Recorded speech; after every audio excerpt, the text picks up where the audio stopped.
Today, we're diving into the fantastic world of Ark Nova, a game that's taken the scene by storm. If you've been dipping your toes into more strategic games and picked this one up, you might be looking at all these cards, the big board, and wondering, where do I even start? This video is specifically for you, the gamer who's ready for a bit more depth but wants a friendly guide to get started. We're going to cover 10 essential tips to help you navigate your first few games of Ark Nova, understand the flow, and start building those winning strategies. Ark Nova is all about designing and managing a modern scientific-led zoo. You'll be building enclosures, housing animals, supporting conservation projects, and trying to make your zoo the most successful and respected one around. It looks complex, but trust me, once you grasp a few key concepts, it opens up beautifully. Ready? Let's go.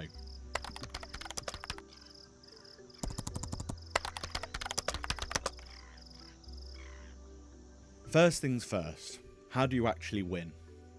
Looking at the scoring track around the board, you have two markers, one for appeal and one for conservation. Appeal mostly comes from playing animal cards and some sponsor cards. It's how popular your zoo is. Conservation comes mainly from conservation project cards, releasing cards back into the wild and using the association action. The game is triggered when any player's appeal marker and conservation meet or cross on the track. Your final score isn't just one or the other, it's effectively the difference between them after they cross, or in later prints, it's the points added up. So crucially, you need both appeal and conservation. Don't focus entirely on one and neglect the other. Knowing this goal from the start helps you value different actions and cards correctly.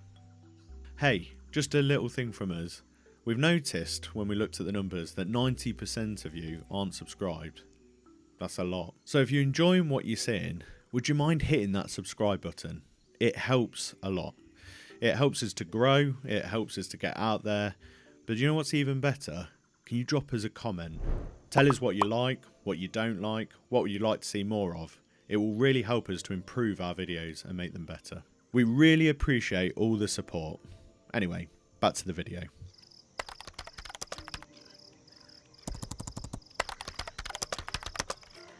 Ark Nova uses a unique action selection system. You have 5 action cards: build, animals, sponsors, association and cards. Below your player board there's a track numbered 1 to 5. The position of an action card determines its strength. When you choose an action, you perform it at its current strength, and then that card moves back to the 1 slot, pushing everything else up. This means actions get stronger the longer you wait to use them, but using a strong action makes it weak again immediately. Planning which actions you need soon versus which you can let power up is a core part of the game's puzzle.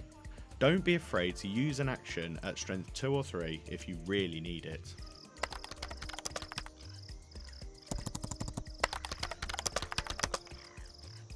Building a strong income engine early is vital for flexibility. Important to note, a core part of your income engine is actually your appeal track. As you play animal cards and increase your appeal, you'll notice your marker crossing specific thresholds on the track that have income symbols. Reaching these milestones automatically increases the income you receive during each break phase. So playing animals isn't just popularity points, it's fundamental to passively growing your economy throughout the game. While appeal provides steady income growth, another major way to boost your finances, especially with targeted injections of cash or income bumps, is through the sponsors action. Use this action to play blue sponsor cards from your hand. Pay close attention to the cards featuring income icons. Some offer a one-time sum of money, perfect for affording that next big enclosure, while others permanently increase your income level, just like hitting those appeal thresholds. Don't forget, even without a specific card, the sponsors action itself can be used to simply gain money based on its strength. More money means more flexibility to build enclosures and play animal cards later. Don't starve your zoo of funds.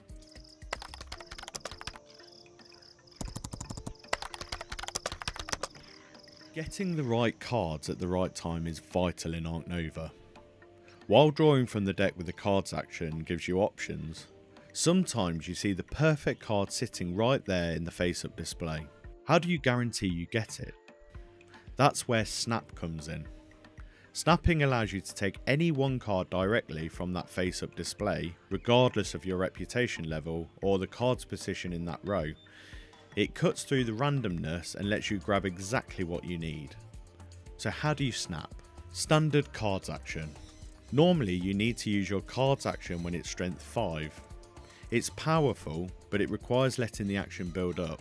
Upgraded cards action. This is a game changer. If you manage to upgrade your cards action card, you gain the ability to snap when the action is only at strength 3, 4 or 5. This makes snapping more frequent and flexible. Upgrading this action early can be a huge advantage. Animal card effects. Keep an eye on your animal cards. Some animals have abilities that let you perform a snap action when you play them, giving you bonus opportunities outside your main card's action. Why is snapping so good? It lets you grab that crucial conservation project card before someone else does. Snag the animal that fits your empty enclosure perfectly, or pick up a powerful sponsor card you can play immediately. Don't underestimate the power of guaranteeing you get a specific card you can see. Look for opportunities to snap, especially if you can upgrade that card's action.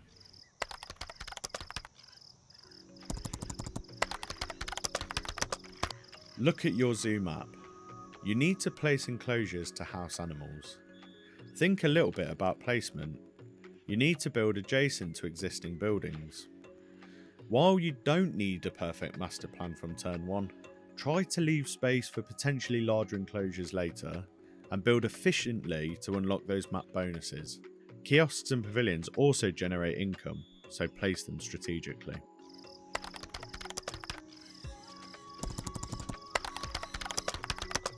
Remember tip 1, those green conservation points are just as vital as appeal. A great way to get a head start and give your game immediate direction is to focus on conservation projects right from the beginning. At the start of the game, you'll see 3 base conservation projects available to everyone. You might also have one dealt into your starting hand. Your first step, analyse these projects immediately. Look closely at their requirements. What specific animal icons, continent icons, or other conditions do they need? Now compare those requirements to the cards in your starting hand and the cards already visible in the face-up display. Ask yourself, is there a project here that looks achievable with the cards I have access to early in the game? Identifying 1 or 2 potential targets gives you a clear early game goal. It helps you to prioritise which animal should I try to play first, which card should I consider snapping, what should I aim for when I use the association action. While you still need to build your incoming enclosures, letting an achievable conservation project guide your initial turns is a powerful strategy. You'll primarily use association workers via the association action to claim these points once you meet the conditions. Don't just react, look at those projects and start planning your path to conservation projects from turn 1.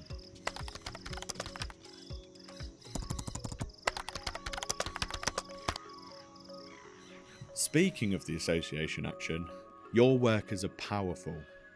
You start with 1 and you can get more through the game. Using the association action lets you gain partners, like taking a partner zoo or a partner university, increase your reputation, donate to gain conservation points by spending your money, or even support conservation projects as we mentioned in our last tip. Getting a second association worker reasonably early can significantly open up your options.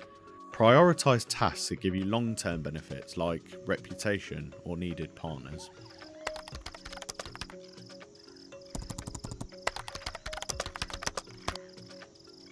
It's exciting to play that huge high appeal animal, and they definitely contribute a lot to your appeal track. However, don't only focus on these. They are often expensive, require large enclosures, and might need specific tags or partners you don't have yet. Smaller animals are easier to play, fill smaller enclosures efficiently, and provide useful icons for those conservation projects, and contribute steadily to your appeal. A winning zoo often has a mix of everything, so don't put it all on the panda.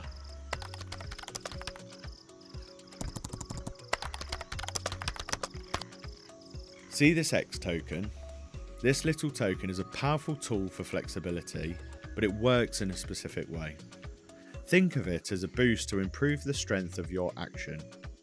When you choose any of your 5 action cards, you have the option to use your X token. If you use the token, you perform that chosen action as if its strength were a strength higher, regardless of where the action card actually is on your track. So even if your animals card is sitting down in the strength 2 slot, using 3 X tokens lets you perform the animals action at strength 5 for that turn. After you perform the action card still moves back to slot 1. This is incredibly useful. It lets you break the normal rhythm of the action track when you really need maximum power. Don't forget about it. Timing your X token boost effectively can be a game changer.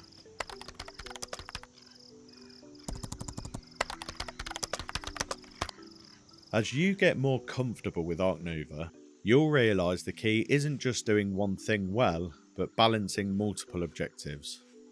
You need conservation points and appeal, but you also need a strong engine, good income, reputation, and useful abilities. Great players find ways to make their actions count twice. So how do you double up? When you're looking at playing an animal card, don't just look at its appeal value. Ask yourself, does this animal have the specific icons, like continent or animal type, needed for conservation projects I'm aiming for? Does it also offer a good appeal boost? Does it provide an extra bonus like reputation, income, or a free action? Or help me cover tricky spots on my zoo map? An animal that helps with conservation projects and significantly boosts your appeal or income is far more efficient than one that only does one thing. This doubling up principle extends strongly to sponsor cards. Many offer fantastic engine building capabilities during the game, maybe letting you draw extra cards, making actions cheaper, or providing unique abilities. But also check for end game victory points. Sometimes those extra few points from a sponsor card can be the difference between winning and losing, especially if they also helped your engine hum all game long. The core idea here is balance and synergy.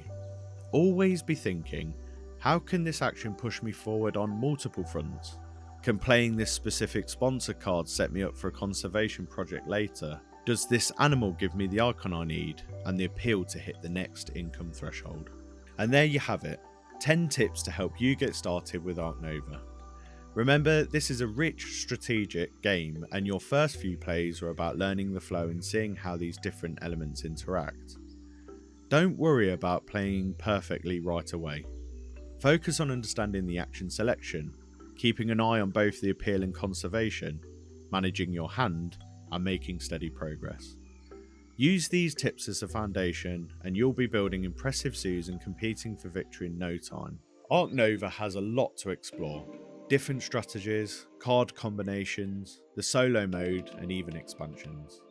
But hopefully this guide gives you the confidence to dive in and enjoy the journey.